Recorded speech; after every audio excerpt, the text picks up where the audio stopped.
Where did a country go from being led by William Wallace to... Saturday nights from 6 p.m. only on GB News, the People's Channel. Britain's news channel. You're going to want to stay tuned, trust me. Sunday with Michael Portillo from 11 only on GB News. Oh, yes. It's pretty crass and crude in places, but it is basically making fun of Hitler. And it's sort of a shady shyster producer who politely stups old ladies to get investment money. And he figures out, with the help of a young, twitchy accountant, that if they take a lot of money in, put on a show that's guaranteed to flop, they won't have to repay the money, and then they're going to do a runner to Brazil. And of course, they think that Springtime for Hitler is the ideal show, and the guy that plays Franz, who's the writer of it, has like a sort of tin pot hat and these pigeons that harmonise with swastikas on their back. For me, he kind of stole the show. I thought he was wonderful. But they basically put on this show, and of course it becomes a hit. And people think that it's a satire when they were trying to outrage and horrify people and get the show to close. Because they learned that they could make more money with a flop than they could with a hit. Yes, because they don't have to repay anybody. So that was the idea behind all of that. It's wonderfully done. This was at the Menier Chocolate Factory before. I didn't love it quite as much there. I just thought it was a little bit cramped. And this is a show that it's broad. It needs big moments, big swings. I liked it. It's on at the Garrick. It's all the way through till January. I just grinned all the way through. It's brilliantly done. Everyone on stage. Andy Nyman in the lead as Max Bialystock is absolutely sensational, filling very big Nathan Lane and Zira Mostel boots. But I think the whole cast is great. I just think everyone is up there absolutely going for it. And you saw it, no? My mouth was on the floor at some moments. I mean, it is bawdy, it is outrageous. And the show stands up. It's still relevant. It's still, about possibly what's going on in the world everywhere as well, and fascism and dictatorships, but also about the proper use of satire. GB News, the People's Channel. At GB News, we love to hear from you, our loyal community. So drop us a line at gbnews.com/yoursay. There you can talk to each other and also to the presenters live on air. gbnews.com/yoursay, because GB News is your channel, Britain's news channel.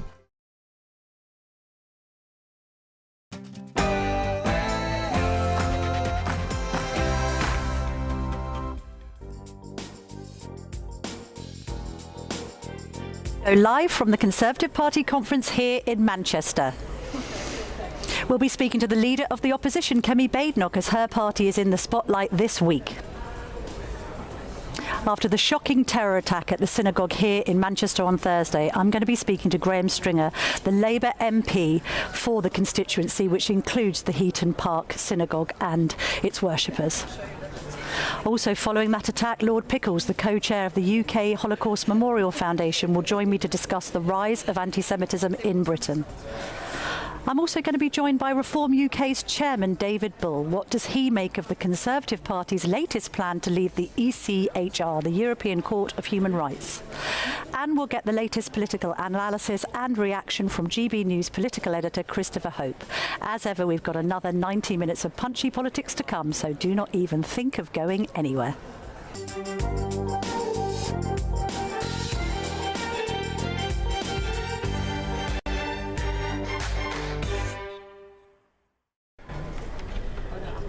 But first, to review the Sunday front pages is my podcast husband, Tim Stanley, of The Telegraph. We're together all week, and now I've forced you here on a Sunday to go through the newspapers with me, Tim. Lovely to see you this morning. Also Telegraph sketch writer and columnist extraordinaire. That is correct. I was here anyway, don't worry. You were here anyway. I was. I just said to security, you're not needed.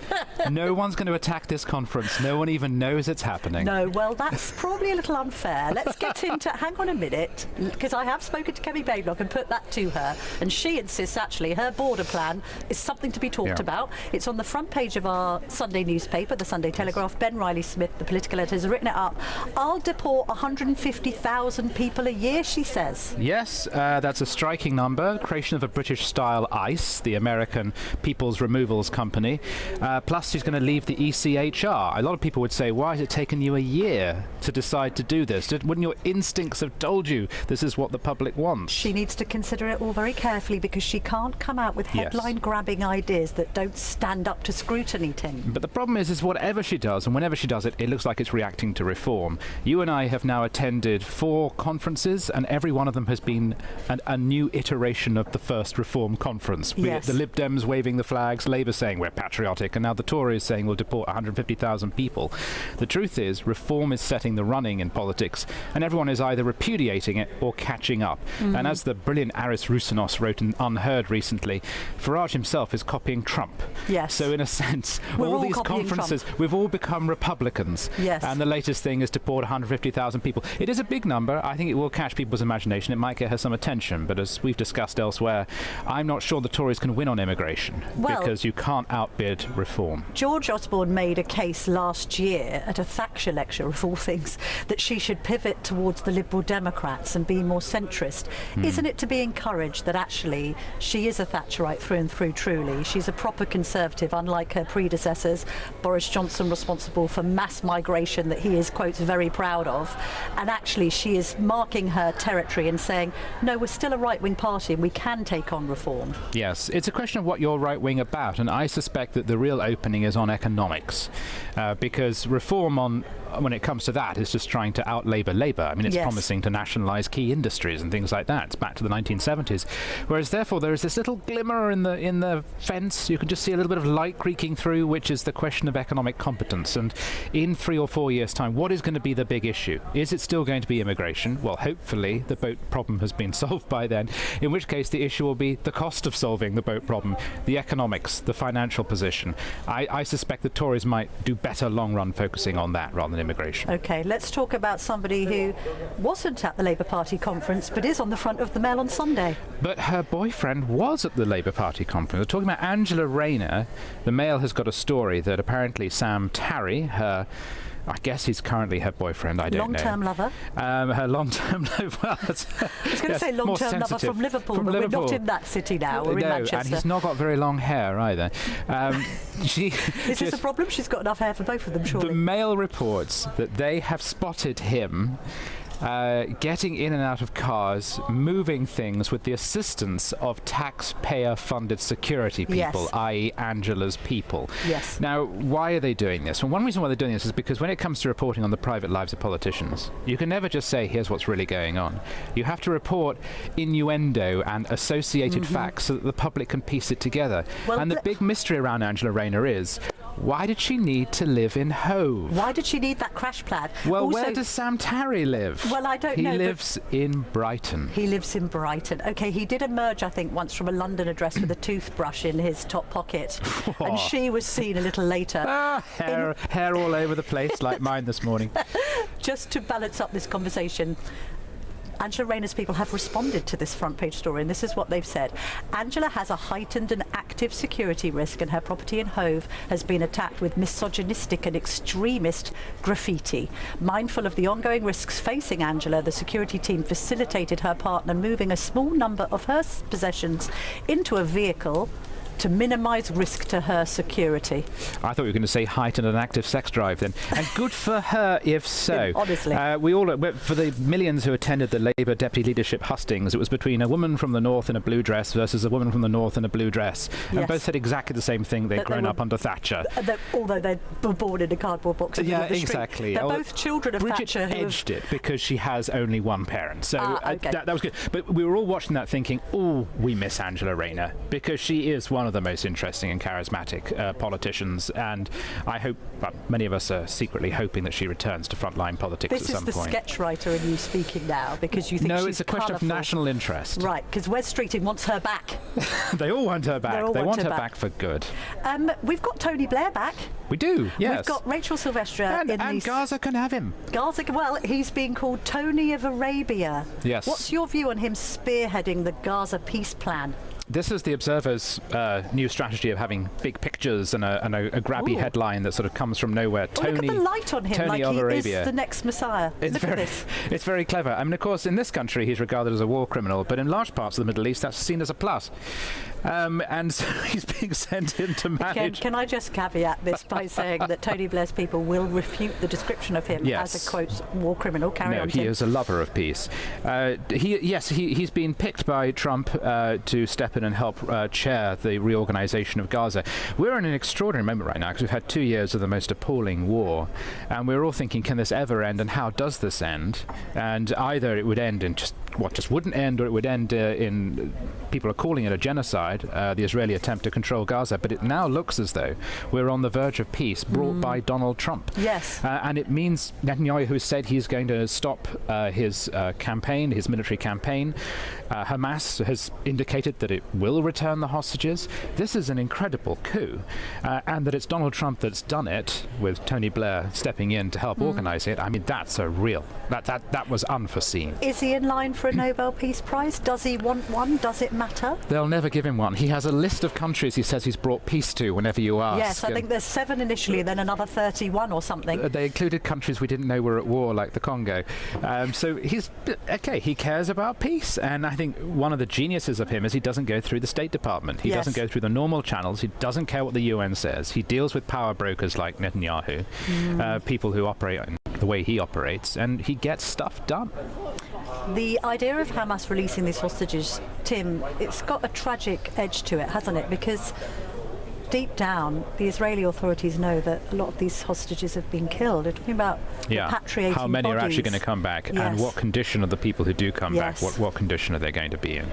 I mean, I noticed, I was reading some journalism from Gaza of the comments by local Palestinians, and one of them said, which really struck me, this must have been written by the mediators because Hamas isn't this clever. Really? Hamas's response. Yes. So the Palestinians have a low opinion. They know what that leadership is like. They know what they've been doing, and one hopes that whatever happens, there'll be some sort of justice for Hamas. It shouldn't be able to get away with what it did. Well, of course, GB News will be following every step of that particular story.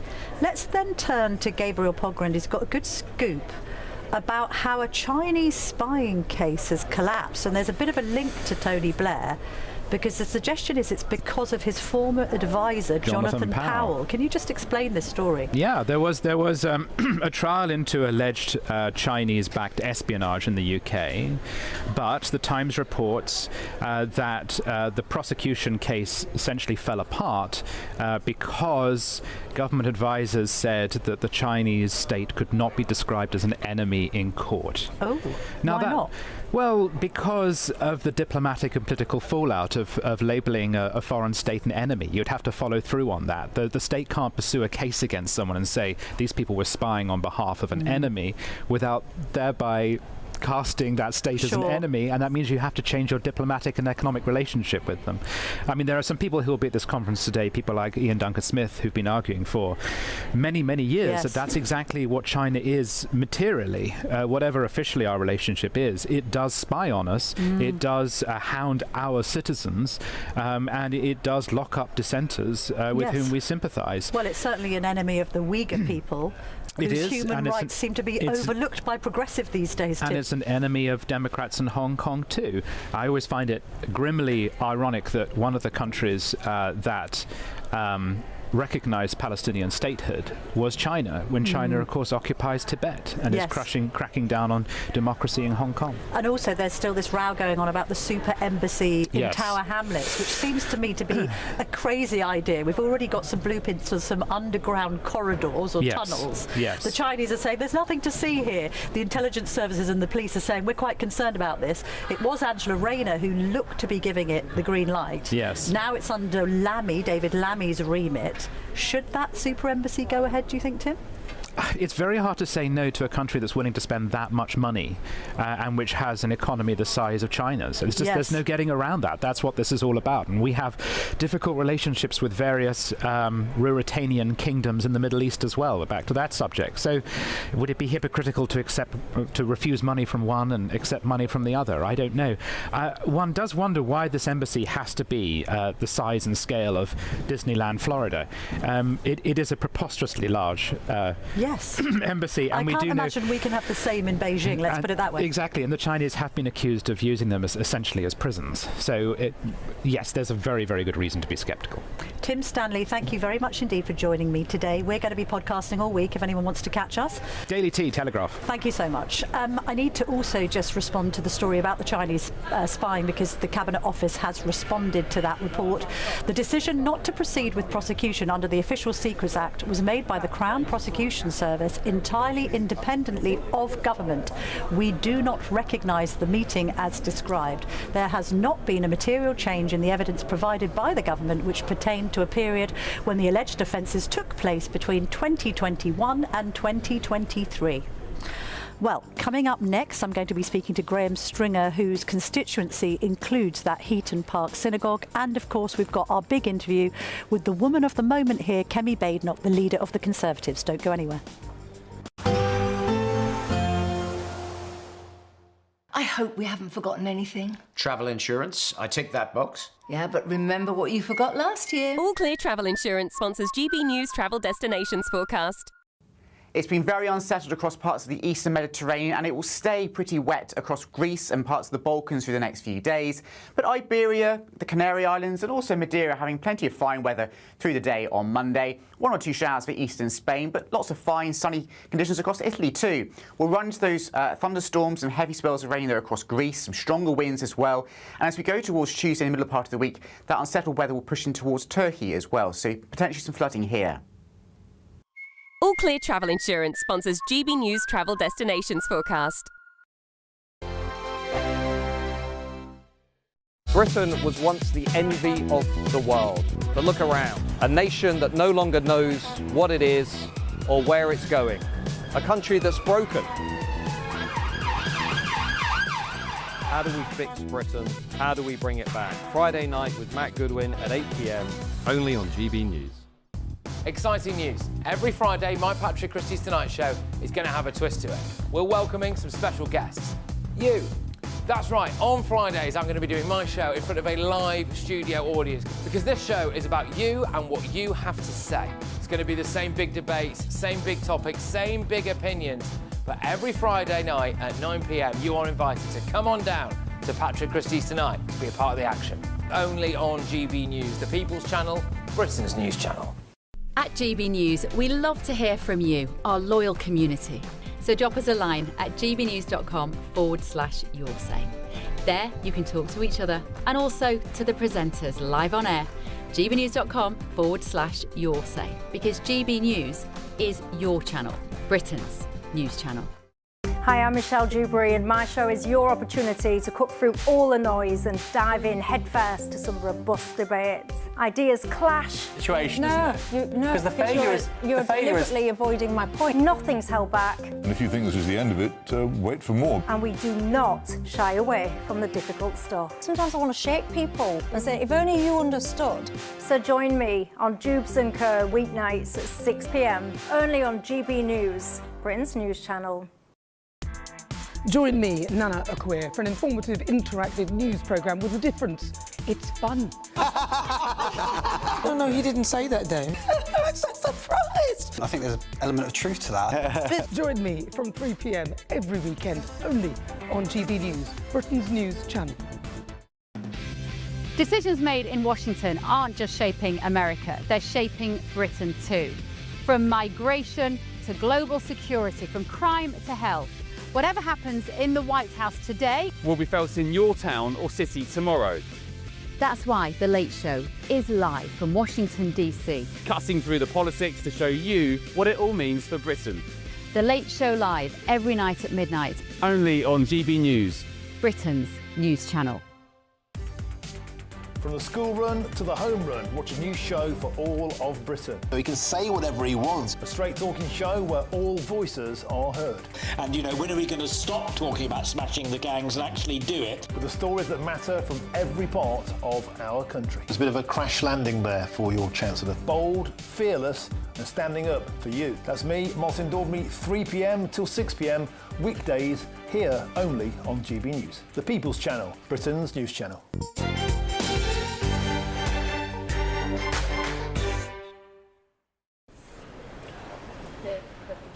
Welcome back to the Camilla Tominey Show on GB News, live from the Conservative Party conference in Manchester. Joining me now is the Labour MP for nearby Blackley and Middleton South, Graham Stringer. Graham, lovely to see you this morning under very difficult circumstances for your constituents. The Heaton Park Synagogue that was attacked on Thursday is in your constituency. Let's just start by talking about how the community are there, what are Jewish people saying to you, and also do you have any status update at all on the 3 people who are still in hospital following this attack? On the last point, I don't. I've not had any updates since then. The Jewish community are angry and upset, probably in equal amounts. They feel that they haven't had the support that they justify in this country. They are not surprised by the attack. They've been predicting that it would happen for some time. So they're not surprised. They are really upset. And what they are saying they want is for radical Islamists to be exposed and stopped. That's their major ask. The other things they want, they find it unacceptable that there are people with pro-Palestinian badges on who are saying horrible things to people when they go for treatment in the NHS. They think the NHS should be dealing with those people. They shouldn't be employed. They're concerned about the BBC. And when David Lammy was booed yesterday, they were making their feelings known about the government's recognition of the state of Palestine. So they're angry, upset, and they want more protection. And they want these demonstrations where people are chanting basically slogans that mean kill Jews. They believe they should be stopped. Yes. We're going to get on to the chants in just a minute, Graham. Just on the David Lammy point, what was Downing Street thinking in getting him particularly to speak at that vigil when he has been very, very outspoken and vocal when it comes to recognising Palestine, when it comes to arrest warrants being issued for Benjamin Netanyahu and others in the Israeli government? He wasn't the right person to address that vigil, was he? Well, in a sense, he was. I think too much politics takes place in television studios, if you'll forgive me, that actually politics really is out on the streets. And the fact that a senior government minister heard that, I think, is excellent. I felt sorry for David. I was stood behind him on the stage. But I think government ministers should get out more. I've said, both to the government and in interviews, that the demonstrations taking place outside hotels that have got asylum seekers in, most of the demonstrators there are just concerned parents. And there are obviously some violent extremists from both sides. But I've said ministers should go out and talk to the decent people who are concerned. That would take a lot of the heat out of it. And I think there aren't many ministers, there's a lot of people in the country. But getting out and talking to people who are concerned is real politics. Yeah. Gideon Falter, who's the chief executive of the Campaign Against Anti-Semitism, has suggested that the Prime Minister, Keir Starmer, has got blood on his hands.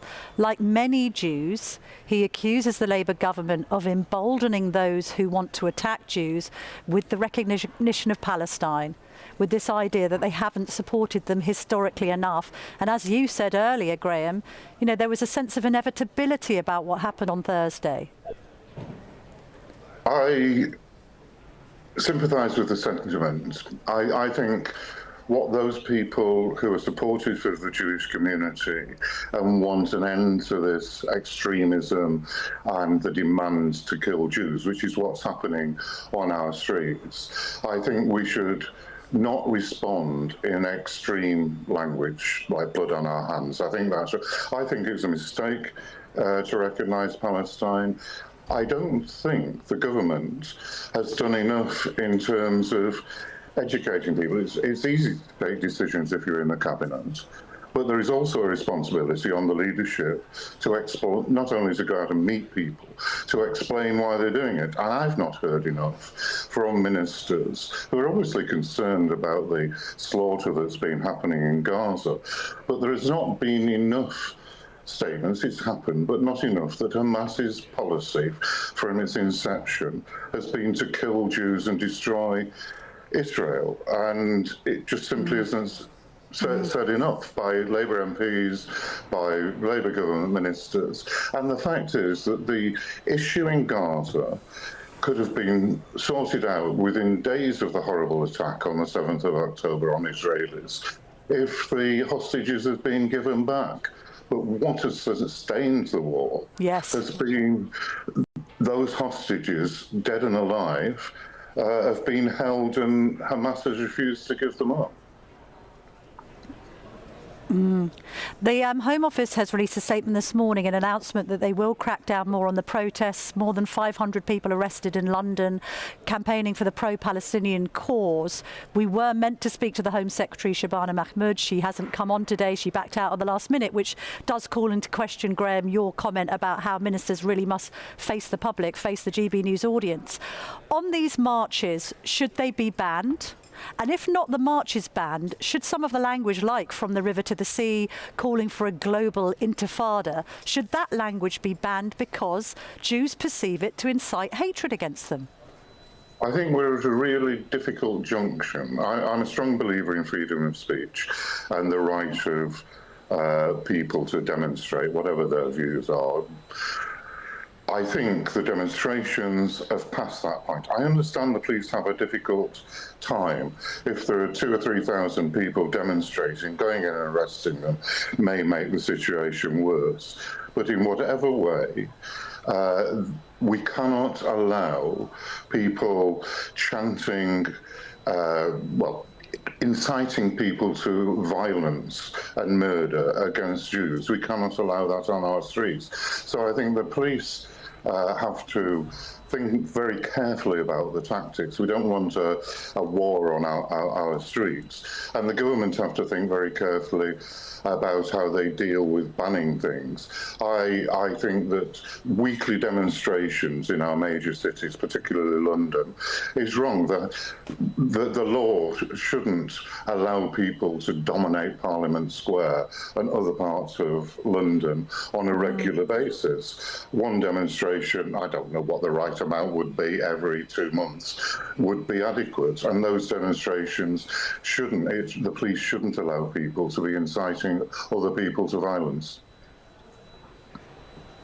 I think as well the GB News audience will be thinking about the Prime Minister's very strong words of condemnation for those who are involved in the Southport protests, equally some condemnation of those who are involved in the protests outside that Epping migrant hotel, and yet we have demonstrators who are shouting appalling things. Let's not be confused about what from the river to the sea actually means, and indeed calling for a global intifada.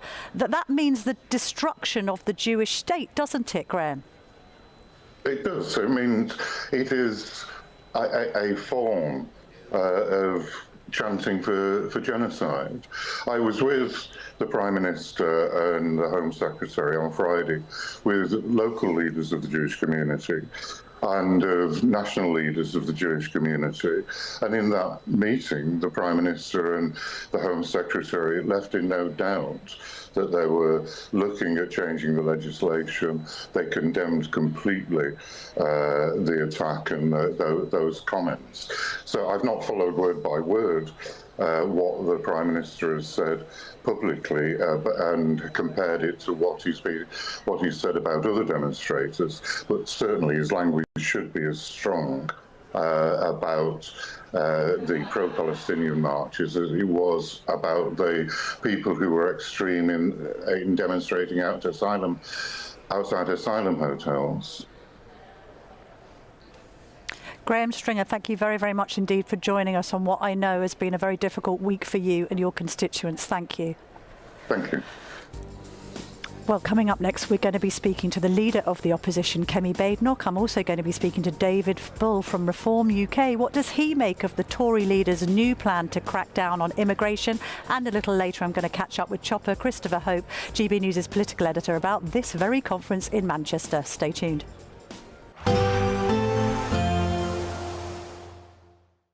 This is your chance to win a motorhome and cash in our biggest giveaway to date. Courtesy of Marquis Leisure, you could be the proud owner of this 2025 Benamar Primero. It comfortably accommodates 4 people and can be driven on your standard driving licence. Plus, you'll also bank an incredible £30,000 in tax-free cash to spend on anything you like. Make sure you don't miss out. For another chance to win, text WIN to 63225. One entry costs £2.50 plus one standard network rate message. Or text BONUS to 63225. 5 entries cost £5 plus one standard network rate message. Go to gbnews.com/win. Entries start at £2.50. Call 0903 686 3232. Calls cost £2.50 plus your network access charge. Or post your name and number to GB16 PO Box 8690 Derby DE1 9TT. UK only. Entrance must be 18 or over. Lines close at 4 p.m. on the 31st of October. Please check the closing time if listening or watching on demand. Good luck.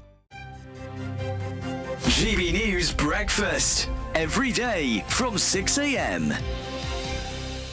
A day for us today, Penny. Yeah. With losing our friend, Mr. John Stapleton, totally unexpectedly. I mean, of course, we knew he was ill. Yes, but we didn't know he was We ill. didn't know he was about to die. Well, no. When he came in, we came in to the studio, and the three of us kind of were reunited. Just a month ago. Just a month ago, exactly. And yesterday, the lovely thing was that I had so many texts from people who you'd recognise as well from GMTV days, other people as well. Everybody saying what a gent he was and how kind and. You know, from my point of view, the reason he stayed a friend, you know, obviously, you know, you have these, you call them screen husbands, screen wives, but the reason he stayed a friend was because he was genuinely funny. He made me laugh a lot, all the time. And, in fact, I just recently did a little podcast with him. We were talking about things that he hated and everything, and he was talking about he hated people driving around with cars with their windows open and really loud music. Yeah. And he was just going, you know, he said, I just shout at them, can you turn it up a bit? There's somebody in Australia who can't quite hear the words. So you never expect it, you never want it. The people you love, you want to live forever. That's it. That's very well said, yeah. I obviously was very friendly. He was, when we say a gentleman, he was gentle. He was a gentle soul. And then he became very nasty. It was very difficult to like and get on with. It was just you know, when Manchester United started to decline in terms of superiority, and he became so... He became so arrogant. No, did he really? Oh, he was unbearable. He so didn't. GB News, the People's Channel.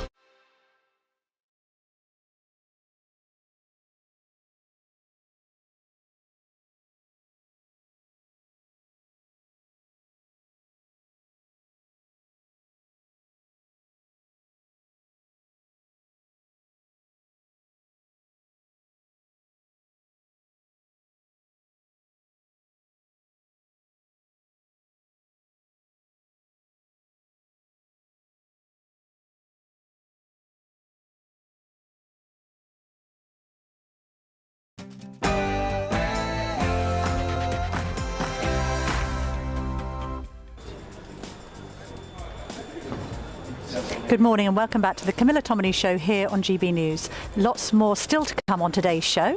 I'm going to be speaking to the Conservative leader Kemi Badenoch as her party conference gets underway here in Manchester. I'll also be speaking to the chairman of Reform UK, David Bull. What does he make of the Conservative Party's latest plan to leave the European Court of Human Rights? But first, here's your latest news headlines with Bethany Elsey.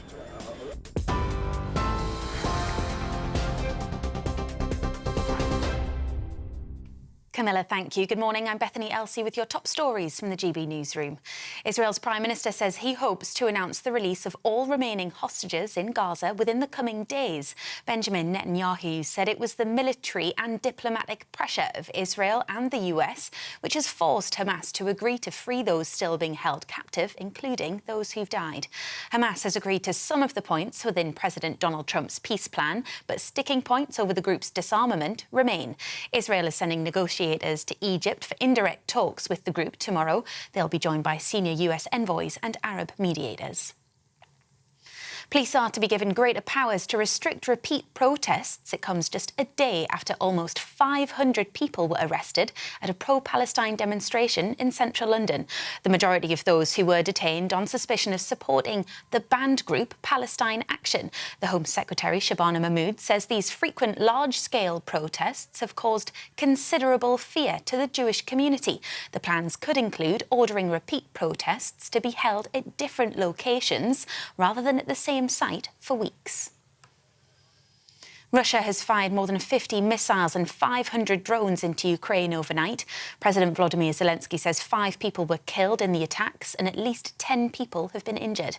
Several regions were targeted, including the western city of Lviv and the port city of Odessa. Recovery efforts are ongoing. 2 people who were arrested in relation to the terrorist attack on a synagogue earlier this week have been released and will face no further action.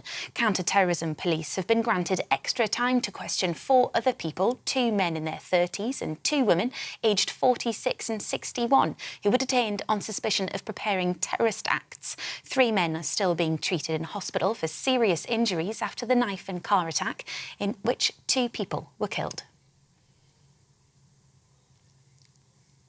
The Conservative leader Kemi Badenoch is pledging to deport 150,000 illegal migrants a year if her party wins the next election.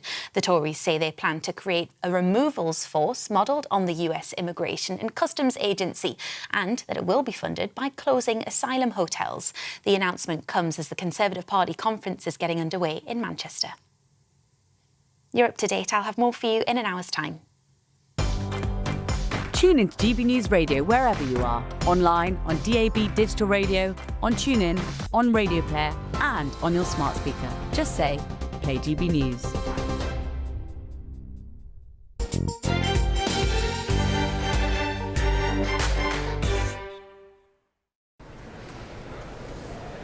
Thank you very much for that, Bethany Elsey. Lots more still to come on today's show. I'm going to be speaking to Reform UK Chairman Dr. David Bull. I was about to give him a knighthood. Sir David Bull, maybe in a matter of time. But first, earlier this morning, I sat down with the leader of the Conservative Party, Kemi Badenoch. Here's what she had to say. Kemi Badenoch, the leader of the Conservatives, thank you for joining me on my GB News show this morning. Great to see you. I'm looking at the logo for this conference. Stronger economy, stronger borders. That's right. You do realise that a lot in the GB News audience don't trust the Tories on either. Well, this is what I'm here to do, to show them that we're the only party that can deliver that stronger economy and those stronger borders that we need. And I recognise that we lost that last election because people lost faith in us.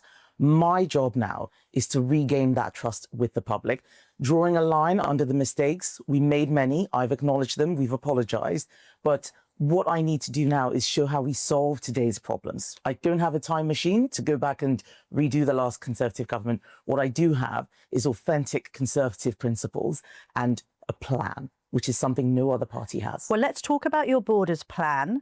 It is a 7-point plan, I think, which includes leaving the ECHR, cracking down on people who come here seeking asylum. If you've arrived legally, you can't. You're going to have an ICE-style deportations team, as Donald Trump has adopted in America. I noticed there's nothing in there on indefinite leave to remain, which is something Nigel Farage made a key plank of his immigration policy. What are you going to do about those 800,000 people who are going to get indefinite leave to remain between the next 3 to 4 years? Farage claims over 50% of them are on benefits. So First of all, we already announced our indefinite leave to remain plans. What Farage has done is actually copy some of what we did and then get it wrong. And this is what I keep telling people, that we're the only ones who have credible plans. We have said that indefinite leave to remain has become a fast track to British citizenship. We want to extend it. If you're claiming benefits, you lose it. If you commit crimes, you lose it. But we need to make sure that the people who are in our country are people who want to be British, want and love our values, and are contributing. We can't afford to look after the whole world. Boris Johnson recently said he was very proud of the fact that between January 2021 and June 2024, 4.3 million people entered the UK, of whom 3.8 million were on long-term visas. Are you very proud of that record? I have always said that immigration during that period was too high, too much pressure on public services. And as much as we tried, we did not stop the boats. We now have a plan to stop the boats. Lots of people have been asking whether we leave the ECHR. I said, I will make sure we have a plan, not just say it and then work it out later. That's how we got into a mess last time. That's why Labour is in a mess. I've announced now that we will leave the ECHR. We've got a 200-page plan that explains what and how. And then we've got a borders plan as well that explains the other things we need to do, because leaving the ECHR is not a silver bullet. On its own, it's not going to work. That's what that borders plan is. How many people do you envisage deporting a day, and how practically will you be able to do it? Well, once we've got the removals force in place, we should be able to get about 150,000 people a year. I don't know how that works a day. That would be, different days you'll have different things happening. But the truth is, we are spending billions now on asylum hotels and all sorts of things to look after those people who should not be here in the first place. So part of the borders plan, which I'll be talking about more today, is we're deporting all foreign criminals, whether or not they had a right to stay here, deporting all foreign criminals. If you arrive illegally, you will be deported within a week, and we need to remove 150,000 a year to make sure we save our country. And you're convinced that this isn't going to be kiboshed by lawfare? This is why I'm doing that work. Got the best lawyers in the country working on it. I'll be talking about it more in my speech. But lawfare is what has stopped us from controlling our borders. Labour tried their one in, one out deal, turned out to be 100 in, one out. And still they're dealing with the courts. Still they're dealing with the judges. That won't happen under us. How about it being kiboshed by your own MPs? We know that there's been an internal row for years about Brexit. There are also some in your party that do not want to leave the ECHR, do not want to crack down on immigration as you have. Now, Robert Jenrick, your colleague, has suggested that if they don't sign up to this plan, they should be kicked out of the party. Do you agree with that? Well, I was very clear at the Shadow Cabinet, where we agreed completely, it was unanimous, that we cannot have a party where people do not abide by manifesto commitments. If you do not agree with leaving the ECHR, then you should not and cannot stand as a Conservative candidate at the election. So are you saying you will kick people out if they rebel against this policy? They can be in the party, but they cannot stand as MPs. So we have lots of members at the next general election? No. We have lots of members who have lots of views. We don't remove people for having slightly different views on policy. But if you want to be a member of Parliament as a Conservative, then you need to understand that leaving the ECHR is a manifesto commitment. We're not making random announcements like Nigel Farage. We have explained why. There's a 200 pages worth of legal analysis that shows that we can do it. It will have some difficulties. We are the honest party. We are explaining what those difficulties are. But if people don't like that, then no, they cannot be MPs. But when you say the honest party, I think people listening and watching this will be concerned. They trust Nigel Farage more on this issue because he seems to be more robust in it. And the Tories' history has been of promising a great deal. Let's get immigration down to the tens of thousands, and delivering the complete opposite. That is the history of my predecessors. I have been consistent. Everyone knows what I did when I was in government, when lots of people were attacking me on the gender and trans issues. I stayed firm. I've been proved right. And this is the way that I have always conducted myself. I'm asking them to put their trust in me. The party is under new leadership. I have always been consistent. I have always acted to authentic Conservative principles, and I am changing the Conservative Party so that it is like that. Can we talk about the horrific attack on the Heaton Park Synagogue in Manchester on Thursday? The government is announcing new powers to crack down on protests that might disrupt the general public. There were 400 arrests at the jury's process that was in support of Palestine Action, which is a prescribed terrorist group in London. What's your view on these pro-Palestinian marches? Should they stop? I think that the fact that they were marching on Yom Kippur the holiest day in the Jewish calendar shows that many of the people going on these marches are actually out to intimidate Jews. And I think that that's something that should be stopped. We have a right to protest. Marches. We have a right to protest in this country, but people are abusing those rights. Rights come with responsibilities. And what I would say to what the government has announced is what took you so long. Every time we tried to do these things in government, they opposed it. Well, people will say you didn't crack down on the marches. That was also a problem. The Tories didn't stop these people from marching through the streets of the UK, calling for the river to the sea chants, calling for intifadas on the streets of London. That wasn't stopped by the Tories, was it? But it was strongly condemned by previous leaders. That was not something that I could control. I always said we needed to stop that climate of intimidation and fear. What we saw were a lot of people out to get Jews. That is something that should not be happening in this country. Jews have always come to the UK for centuries. The fact that people are attacking them, killing them on our soil is an abomination. This must continue to be a safe country for Jews. I cannot fix what previous leaders did. I know that some things were tried, and I know that there were additional things brought into place to crack down on protests. Extinction Rebellion protests, for example, were part of some of the things that we did. There are many people who are protesting well beyond what they need to do and actually stopping other people from going about their daily lives. We've got to stop that. Gideon Falter, who's the chief executive of the campaign against anti-Semitism, says that the Prime Minister has blood on his hands, the blood of Jews, because of his stance on Palestine, recognising Palestine, which he views, along with other Jews, as a reward for terrorism, a reward to Hamas. Do you think that Keir Starmer has blood on his hands? Well, I think the fact that there are people in the Jewish community who are saying that just goes to show how much he has let them down. I wouldn't use that language, but I would say that he has not done anything near enough to make Jews feel safe in this country.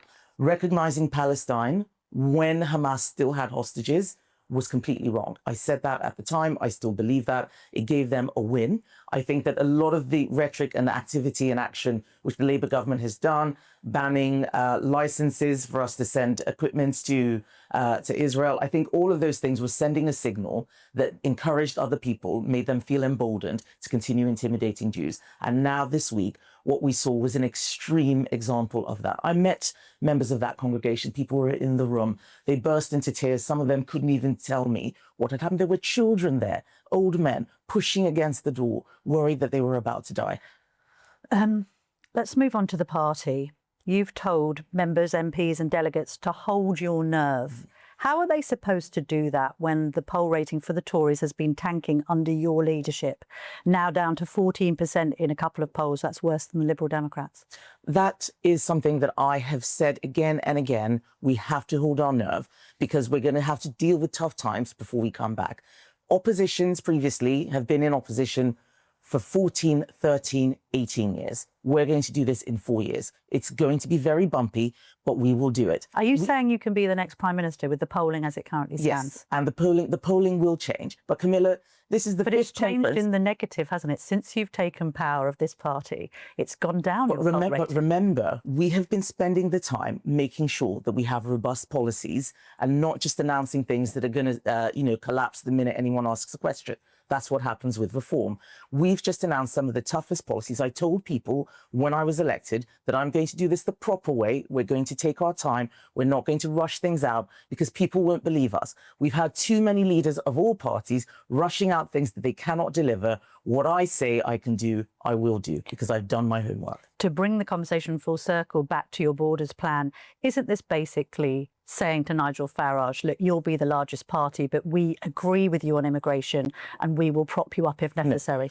No, not at all. This is me saying that the Conservative Party is the only party that can deliver a stronger economy and stronger borders. Nigel Farage wants to spend loads and loads of money on welfare. You look at the plans he's talked about, our economy will be on fire if he gets in. None of it makes sense. We are the only people who have credible and competent plans. And that is what I'm showing the public. This is not about him. This is about your viewers, your listeners. Read our plans, look at it. Who is it that can actually deliver? They've never been in government reform. We've seen what Labour are doing. They had 14 years to prepare for government. They still got in and they've made a mess. Can you imagine what it would be like with people who've never been in government before? They'll be learning on the job. They won't be able to deliver and our country will be in a much worse place. Only the Conservative Party can deliver both the competency and the bravery to deal with these tough decisions. Kemi Badenoch, thank you for joining me this morning. Thank you.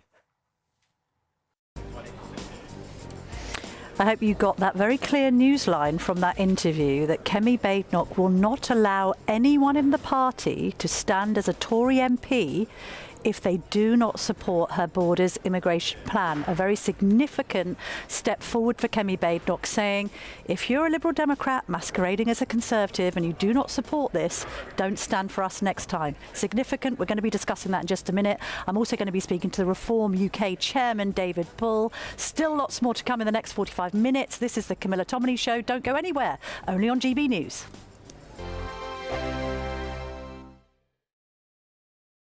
Westminster's full of talk, but out here, it's the real world. Am I allowed to talk now? No, that's it. This is where it matters, real people and real lives. That's what politics is all about. The fact that Trump made a good start, no. Straight answers, no spin, and just a couple of pints. How many fingers have I got up? About 10. So join me for Lee Anderson's Real World every Friday at 7 p.m, only on GB News. The People's Channel, Britain's news channel.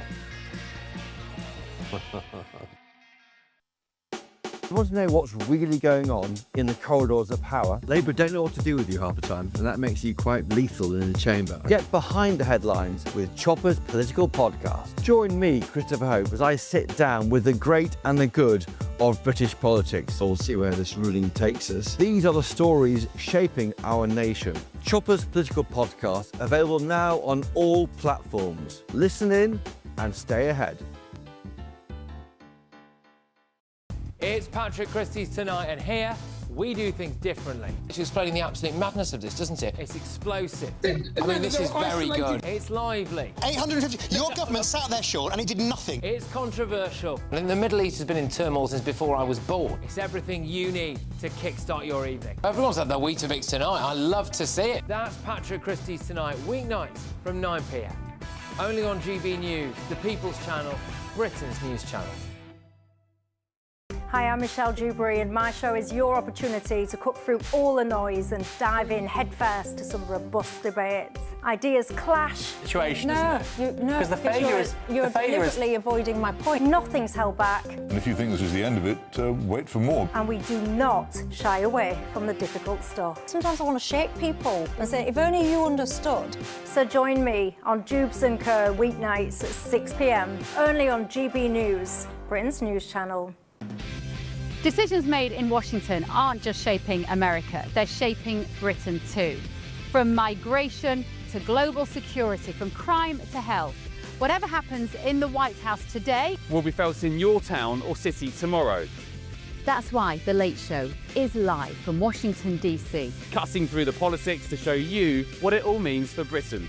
The Late Show live every night at midnight. Only on GB News, Britain's news channel. From the school run to the home run, watch a new show for all of Britain. So he can say whatever he wants. A straight talking show where all voices are heard. And, you know, when are we going to stop talking about smashing the gangs and actually do it? With the stories that matter from every part of our country. There's a bit of a crash landing there for your Chancellor. Bold, fearless and standing up for you. That's me, Martin Daubney, 3 p.m. till 6 p.m, weekdays, here only on GB News. The People's Channel, Britain's news channel.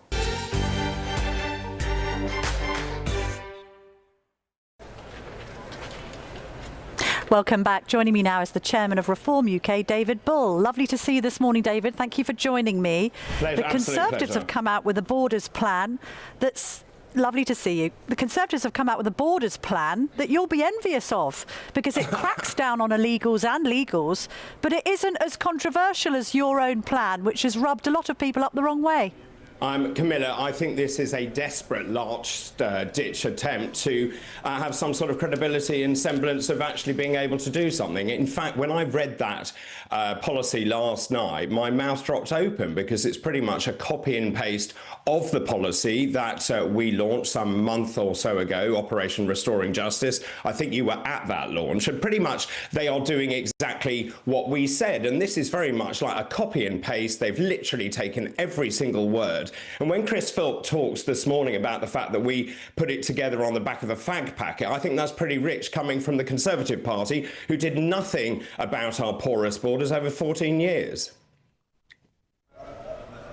Well, having said that, Kemi Badenoch has accused you of ripping off her indefinite leave to remain plan. She says she's set up a commission with Lord Wolfson to argue through the legal arguments for leaving the ECHR, whereas you haven't really spoken to as many lawyers as she has on the issue. Well, that's simply not true. And if they have ripped off your policy, you must be absolutely delighted with it, David, that both of the parties on the right are singing from Nigel Farage's hymn sheet. Well, if you look at the latest Merlin poll, the voters don't actually trust the Tories to get anything done. And there's a very good reason for that, isn't it? They're all talk, nothing ever happens. And when you look at the latest polling, this morning, we've gone up to 34, which is up 2 points. The Conservatives and Labour both down. We're polling almost as much as Labour and the Tories combined. And so the public is saying, actually, we want to take back control of our borders. We want someone to actually sort out this unholy mess. And that the people to do that will be Reform UK.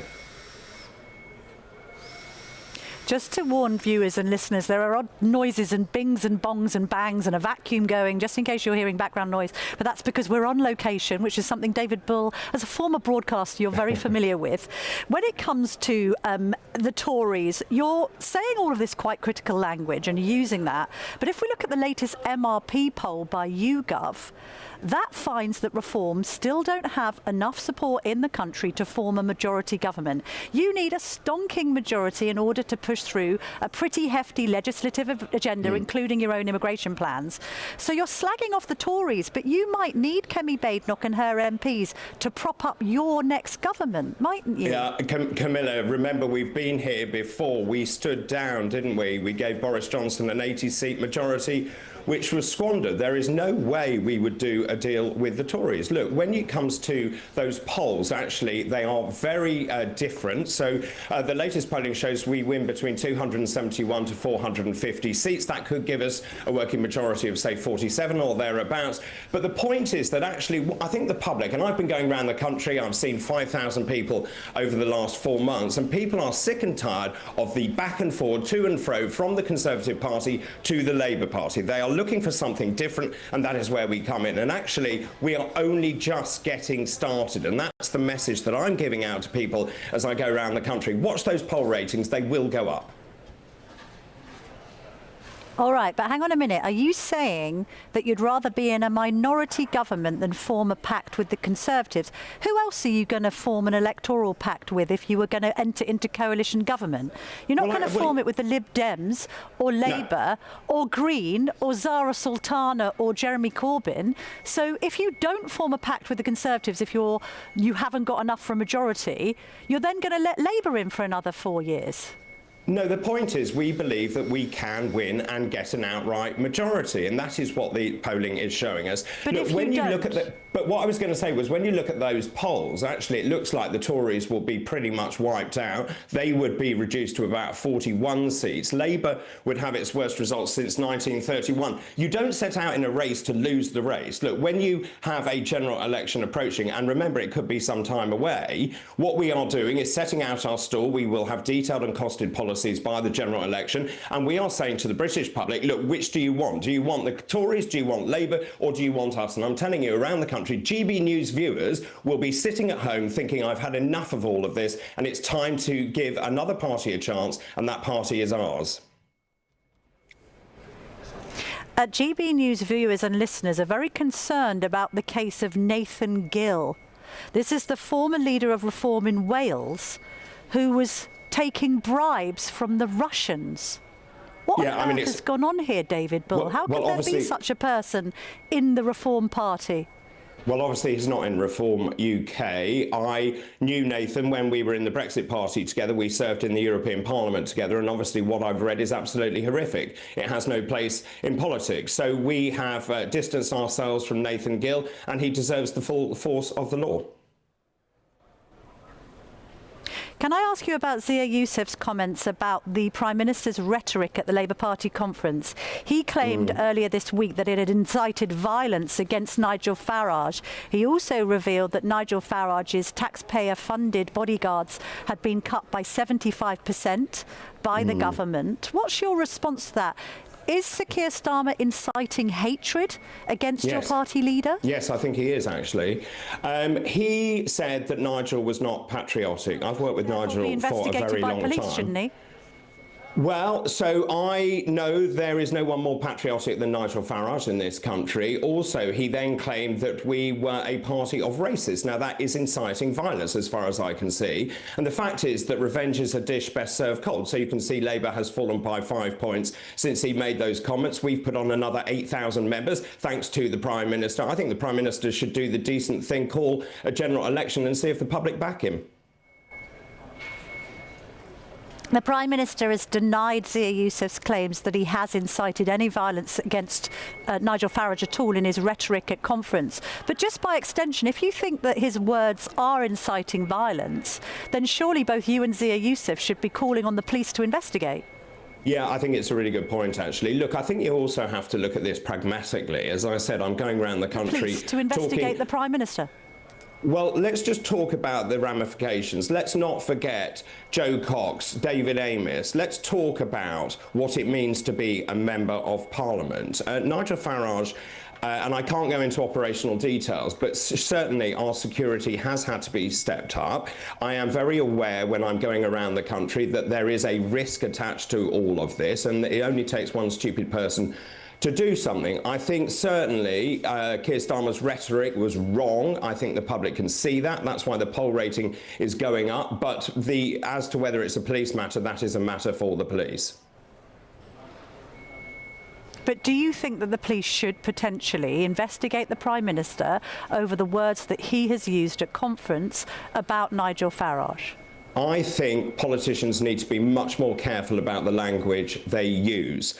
I think it is very easy to sit there and throw insults and abuse at various politicians of different colours and different parties, but there are ramifications to all of that, and actually the safety and security of all members of Parliament is paramount, because one of the biggest problems we have is getting people to actually put their head above the parapet and say they actually want to stand and become a member of Parliament. If we don't allow that to happen in a safe and secure way, we will not get the best and the brightest going into Parliament, and that would be a travesty for this country. So I think politicians on all sides need to be very careful. Remember, play the ball and not the man. Well, I am literally sitting opposite the Sir David Amess Theatre, so I think that's a very good point. Just finally and very, very quickly, David Bull, because we're running out of time, Kemi Badenoch said that people who are in the Tory party, MPs that don't support her Borders plan, cannot run for the Tories at the next general election. So you could have some more Conservatives coming up for you if you want them. Well, look, I make this very clear when I go around the country. I say we don't want failed Tories. We want the best and the brightest from across the political spectrum, and that is what we are seeing. We have had defections like Danny Kruger from the Conservative Party. He is very welcome, but there are lots of Tories I certainly wouldn't take, and I think the rest of the party would feel the same way. All right, David Bull, thank you very, very much indeed for joining me on this Sunday morning. Great to speak to you. Thank you, Camilla. Welcome. Thank you. Well, coming up next, I'm going to be speaking to GB News' political editor, Christopher Hope, to dissect what Kemi Badenoch told me in that exclusive interview, and also to talk about the Labour plan to clamp down more on protests and those noisy protests that we heard in the immediate aftermath of Thursday's appalling terror attack on a synagogue in Manchester. This is the Camilla Tominey Show, only on GB News.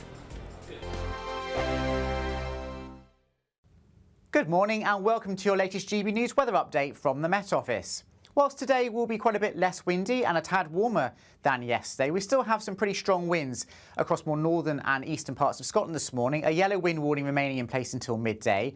But most of us will begin the day with some sunshine, particularly in the east and the south. And whilst there'll be a few showers in the west, most of these will be lighter than on Saturday. So 1 or 2 showers this afternoon, but more especially across western Scotland. Here, quite a bit wetter with some more persistent rain developing through the course of this afternoon. Here, quite cool, once again, 13 or 14 degrees Celsius. But in the south, a warmer day to come, 15 or 16 degrees quite widely. And those winds quite a bit lighter than they were yesterday, so feeling that much warmer. So a fine end to the weekend in the south, some late spells of sunshine for many of us. We will run into thicker clouds as we move northwards though across Wales, more especially northwestern parts of England, some outbreaks of rain for Cumbria, and more especially so for western Scotland and Northern Ireland. Some of that rain fairly persistent across the Highlands, and also turning increasingly breezy here as well, so a fairly damp end to the weekend for Western Scotland. Otherwise, it will be northern parts of the UK that's still at risk of seeing some rain at times through the course of Sunday night, particularly heavy across the north of Scotland, moving into Shetland and Orkney by the morning. Further south, though, across England and Wales, will hold on to mostly dry conditions. Clear skies at times as well, and that will allow 1 or 2 mist and fog patches to form in the countryside. Here, temperatures might well drop down to 8 or 9 degrees locally, but for most of us, a mild night, and certainly in the north, temperatures remaining in double figures. So a wet and windy day to come on Monday for Western Scotland, some persistent rain for the Highlands and turning heavier as we go into the afternoon. Otherwise, for northeastern parts of Scotland, Northern Ireland and the vast majority of England and Wales, once any morning mist and fog patches clear, it will be a fine day with some warm spells of sunshine. Temperatures will be above average for the time of year, reaching highs of between 18 and 20 degrees Celsius. Britain was once the envy of the world, but look around. A nation that no longer knows what it is or where it's going. A country that's broken. How do we fix Britain? How do we bring it back? Friday night with Matt Goodwin at 8 p.m. only on GB News. At GB News, we love to hear from you, our loyal community. So drop us a line at gbnews.com/yoursay. There, you can talk to each other and also to the presenters live on air. gbnews.com/yoursay, because GB News is your channel, Britain's news channel. Join me, Nana Akwe, for an informative, interactive news programme with a difference. It's fun. No, he didn't say that, Dave. I'm so surprised. I think there's an element of truth to that. Join me from 3 p.m. every weekend, only on GB News, Britain's news channel.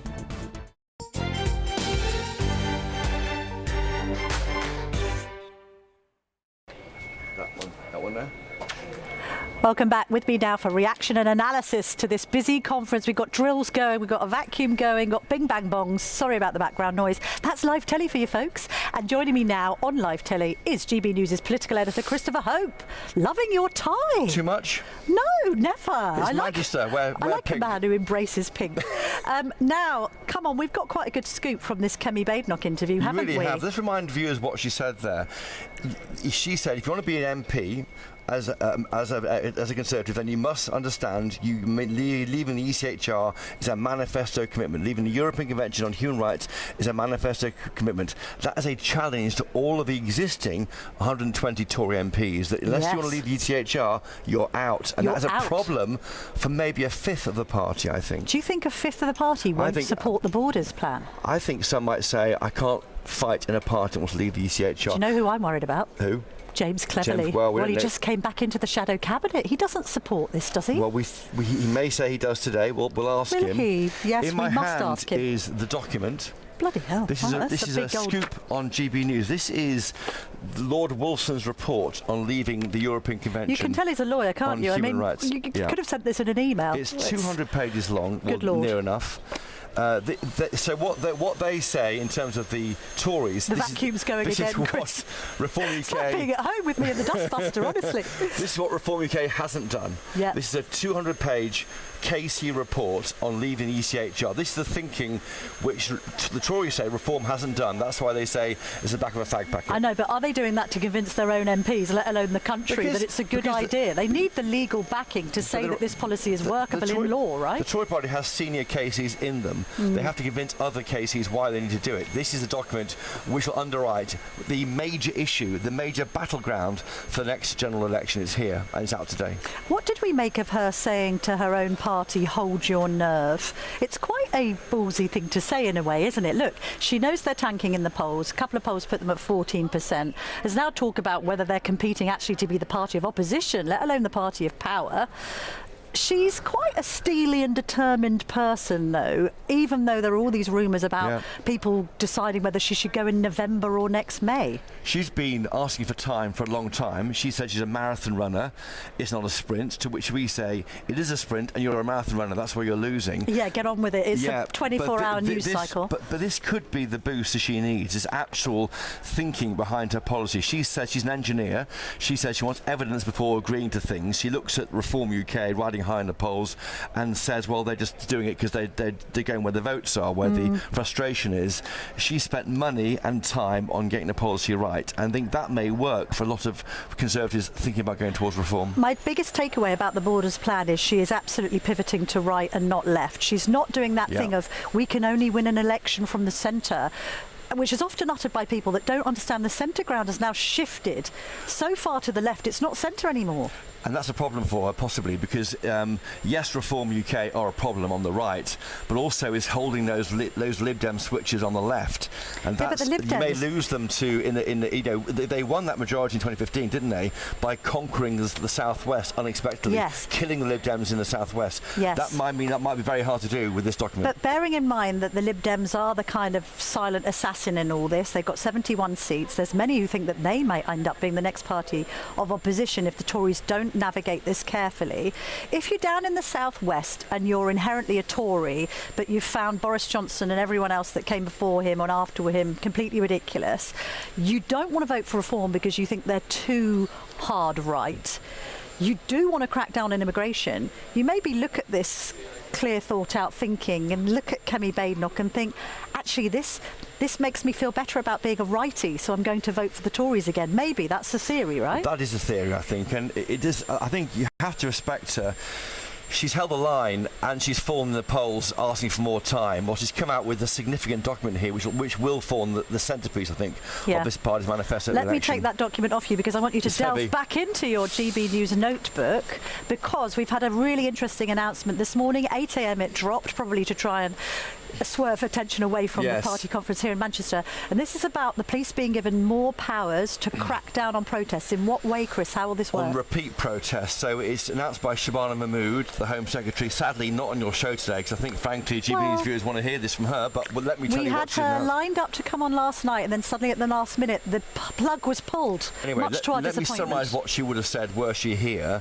The police forces will be authorised to consider the cumulative impact of protests. This means repeated protests in the same place on the same issue can be forced to relocate to a different area. That will hit, for example, the Palestine Action protests repeatedly in Trafalgar Square in London and Parliament Square in London. Also, probably some protests in Manchester too. We saw it at the weekend. Sure. So this kind of like weekly drumbeat of pro-Palestinian marches and arrests and time being caught up by the police. Are we saying, Chris, that's going to be stopped, and that these people will be told, I'm sorry, you can do one every 2 months, but not more frequently than that? The detail isn't clear on that, whether it's every 2 months or every 6 weeks or every 3 months. It'll form part of the crime and policing bill. There'll be an internal review also ordered by Shabana Mahmood, the new Home Secretary, to look at all protest legislation to ensure that this power is applied consistently. So it's about repeat protests. Don't forget, nearly 500 people arrested in London this weekend. When there's an arrest, that normally takes up 3 police to process every arrest. That's a lot of people being tied up, a lot of police being tied up when they can do other things. There was that extraordinary exchange between the campaign against anti-Semitism and the police saying, can you say to the Defend Our Juries lot who are supporting the Palestine Action protest that actually 2 Jews have just been killed at a synagogue, 3 more in hospital, we need our resources to go towards protecting synagogues. Can you just stand down the march because we need resources? To which these progressive replied no. Well, to be fair to her, the Home Secretary, Ms Mahmood, she appealed for British decency. Thursday, Friday. Hasn't worked. It failed the Sunday, taste test. She's out with a policy. I mean, this is good, strong stuff, I think. I think this lady is interesting, isn't she? She is. She has seemingly come from nowhere to be the next successor to Keir Starmer. Do you reckon? It feels that way. Do you think so? Well, I tell you what, she seems to be much stronger in her rhetoric and her actions than her predecessor, Yvette Cooper, who's a very experienced parliamentarian. I don't want to take anything away from Cooper, but to be fair, by comparison, Mahmood does seem to mean business on this. She's on the front foot. She's got a ready-made crime and policing bill. She can hang things on there going through Parliament. It won't be a big delay before it becomes law. I would caution, though, on civil liberties. Yes, of course, the issue at the moment about Palestine Action and those protests, but you wouldn't want to prevent other protests all the time. So there's a balance there, isn't there? Well, look, I believe in the right of protest, but I just thought Thursday night's protests, not just in London but in Manchester, failed the taste test. I don't care who you are, where you come from, what religion you practice, what you believe in, whether you agree or disagree.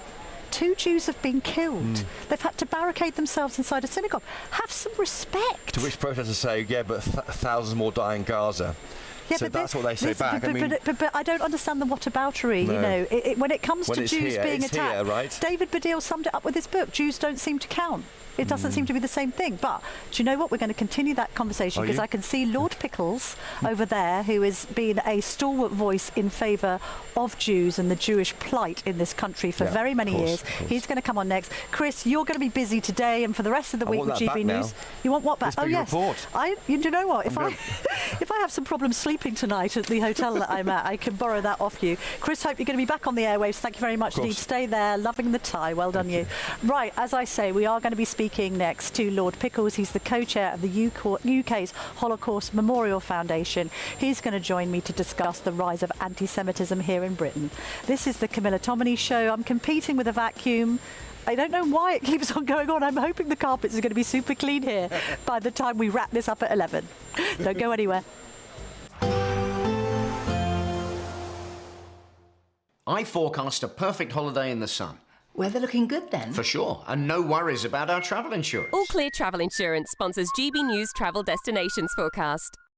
It's been very unsettled across parts of the eastern Mediterranean, and it will stay pretty wet across Greece and parts of the Balkans through the next few days. But Iberia, the Canary Islands and also Madeira having plenty of fine weather through the day on Monday. 1 or 2 showers for eastern Spain, but lots of fine sunny conditions across Italy too. We'll run into those thunderstorms and heavy spells of rain there across Greece, some stronger winds as well. And as we go towards Tuesday in the middle part of the week, that unsettled weather will push in towards Turkey as well, so potentially some flooding here. All Clear Travel Insurance sponsors GB News Travel Destinations Forecast. In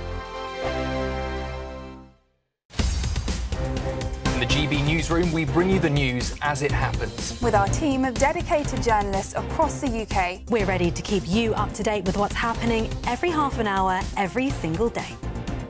Bulletins here on GB News, the People's Channel, Britain's news channel. GB News Breakfast, every day from 6 a.m. Park Estate and the anti-litter champion. Great to see you. What made you think of this, Duncan? I think just the huge amount of litter. I said to the children, when I was their age, we would be able to go from this beautiful estate, which I'm so lucky to live in, to Witham or Chelmsford or Braintree, and you'll never see any litter. And today it's so different. And, you know, we're thinking we've got to affect some kind of behavioural change. And the best place to start with that is with young minds. It's so baffling to me that people don't prioritise litter, because if you think about it, all the ills of society that our civic leaders are trying to sort out are characterized by, you know, antisocial behavior, lack of personal responsibility, selfishness, lack of community spirit. And if you toss a plastic bottle or a disused coffee cup or a wrapper out of your window, one is displaying exactly the same characteristics as, you know, we need to resolve all the other bigger antisocial problems. What reaction are you getting from today's children? Are they a bit astonished about the fact that they shouldn't throw litter around? Yeah, no, every time you ask the question, has anybody seen anyone littering? Up went 500 hands. Have you ever littered? And up went to sort of 10 very brave little hands. GB News, the People's Channel. Britain was once the envy of the world. But look around. A nation that no longer knows what it is or where it's going. A country that's broken. How do we fix Britain? How do we bring it back? Friday night with Matt Goodwin at 8 p.m. only on GB News. At GB News, we love to hear from you, our loyal community. So drop us a line at gbnews.com/yoursay. There you can talk to each other and also to the presenters live on air. gbnews.com/yoursay, because GB News is your channel, Britain's news channel.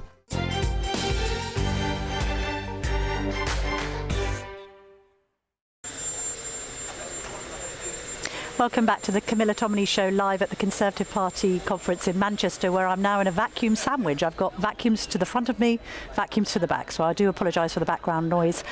We have to get into serious matters now with the co-chair of the UK Holocaust Memorial Foundation, Lord Pickles, who joins me here. Lovely to see you, Eric, if you don't mind me calling you that. The horrific scenes on Thursday have been described as inevitable by many British Jews. Gideon Falter, who's the head of the campaign against anti-Semitism, has said that the PIEB has blood on his hands because of the government's stance on Palestine, recognising Palestine seen as a gift to Hamas and the terrorists there, who are still holding 48 people hostage. What's your view on that rhetoric? Well, Gideon's a very forthright guy, but what I do believe is that it's not enough just to mourn dead Jews. We're very good in this country of getting out the black ties and appearing when Jews have been murdered, but not so good at looking after live Jews. We essentially subtract the care of Jews to the Community Security Trust. Yes. And what we need to understand is this: we can change as many laws as we want, but if we don't enforce them, and if we don't actually go out of our way to make Jews feel welcome, after all, these are British citizens who are being murdered, who have to have security outside weddings and bar mitzvahs, yes, and gatherings. Outside schools. Outside schools, absolutely. I mean, well, how did it come to this is another point that Gideon made, and it just really hit home with me, because he said, Britain has lost its soul if Jews aren't safe. Yeah, I agree with that. I agree with that 100%. I might differ with him slightly with the other things he said, but I agree with him 100% on that. We have become a deeply anti-Semitic country. It's become part of our DNA. We like to think we're a liberal democracy. We are not. Well, you say we, some of us. How has this happened? How? Because, again, Mr Falter was quite critical of the last Tory government for failing to clamp down on the marches. How have we incubated some people who seem to actively hate Jews in this country?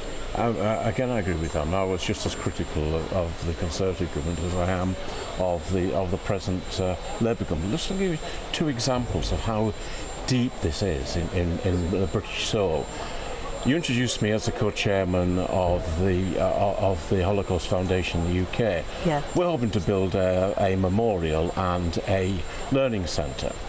Part of that process is that part of the planning process is we have exhibitions and we take views from people.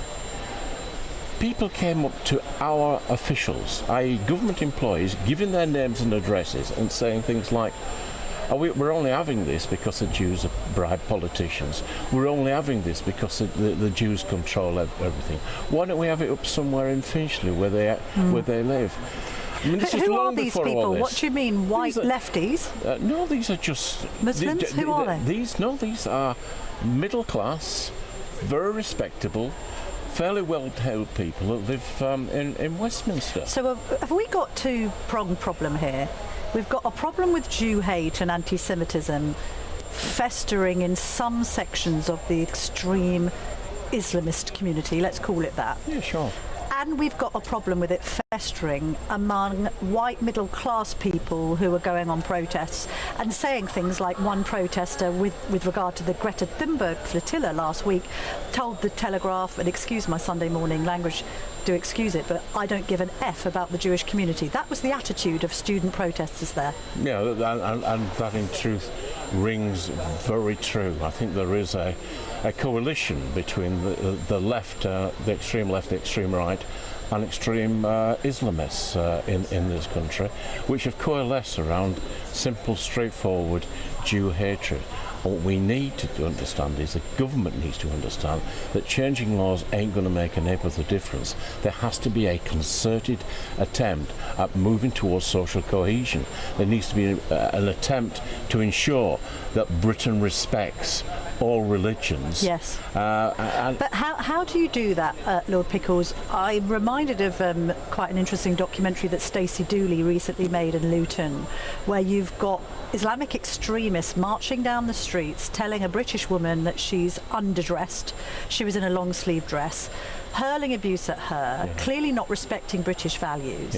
These people are here, they're British citizens who are incubating this kind of hatred, not just against Jews, because the point is they also seem to hate some British people who support Jews.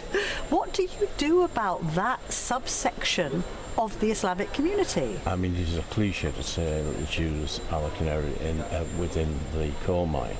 But the truth is, these folks, they want to get rid of the Jews, they want to kill Jews, they want to... Well, they should be imprisoned. They want to undermine liberal democracy, they want to destroy democracy, and that's why it's so important for us to make a stand now. We've got this Labour crackdown on the protests, that if protests are seen to disrupt the local community, then they need to be stopped, and obviously that's a welcome move. But just on the rhetoric, surely if you call for a global intifada, or you say from the river to the sea, which is implicit that it means the sort of destruction of the Jewish state and all Jews in it, shouldn't you therefore be investigated by police instantly for inciting hatred against a minority group? Listen, I've talked to senior police officers, and they've told me that the river to the sea is a harmless folk song. Well, it's not, is it? It is a chant for ethnic cleansing. They told me that jihad forms many kinds of things people might be unhappy about. They got too hot a cup of tea. A policeman said that to me.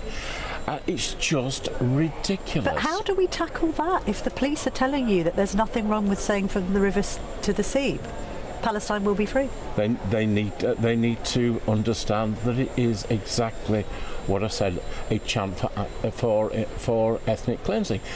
And in terms of making the Intifada international, well, that's what happened in Manchester a couple of days ago. That's what happened. The Intifada is about killing Jews. It's about destroying Israel, and it's entirely alien to British culture. Now, whether that culture includes Christians, Jews, Muslims, it's entirely alien to that culture. What do moderate Muslims tell you? Because, of course, they're then tarred with the extremist brush. They don't want to hear this language any more than ordinary members of the public. And I kind of understand why they don't put their heads above the parapet. Should they do that more? Of course they should. But would they receive the backing of British society? Would they receive the backing of the government if they did so? You know, we hear lots about the importance of cracking down on racism. You never hear ministers talk about anti-Semitism unless it relates to an attack. We need to bear down. Anti-Semitism is ingrained in British society and it needs to be removed. Lord Pickles, thank you very, very much indeed for joining me this morning and making your case so strongly. Great to see you. Now, coming up next on Sunday with Michael Portillo, it's not Portillo, but it is the equally brilliant Eamon Holmes. Eamon, what's coming up on today's programme?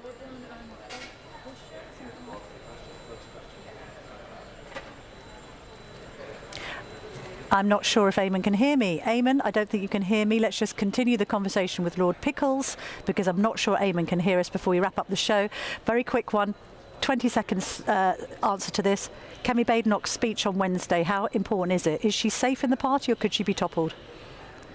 The trouble with the Tory party is they're very, very loyal to the leader until they're not. Yes. And we lack patience. We're like children on a long car journey. Are we there yet? And we need to give her some time. Give her some time and give her a chance. Lord Pickle, on that note, thank you very much. As I say, Eamon will be coming up next. He's covering for Michael Portillo. I'm going to be back next week in Westminster, but for now, just keep tuned with GBNews for everything from this conference. Have a great Sunday.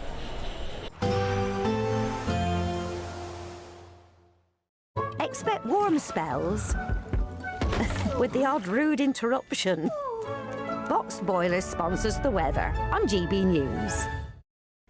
Good morning and welcome to your latest GB News weather from the Met Office. Storm Amy brought disruption for many of us on Saturday, and those winds will continue to ease as we go through the rest of today. However, there is still a bit of wet weather around. It's associated with these weather fronts just sweeping across the very far north of the country. However, high pressure down towards the south It's bringing something a little more settled compared to what we've seen recently. So across parts of the north and northwest, there will be a few showers around, perhaps a little more cloud here too. But across eastern areas and particularly across the southern half of the country, generally staying a little bit drier.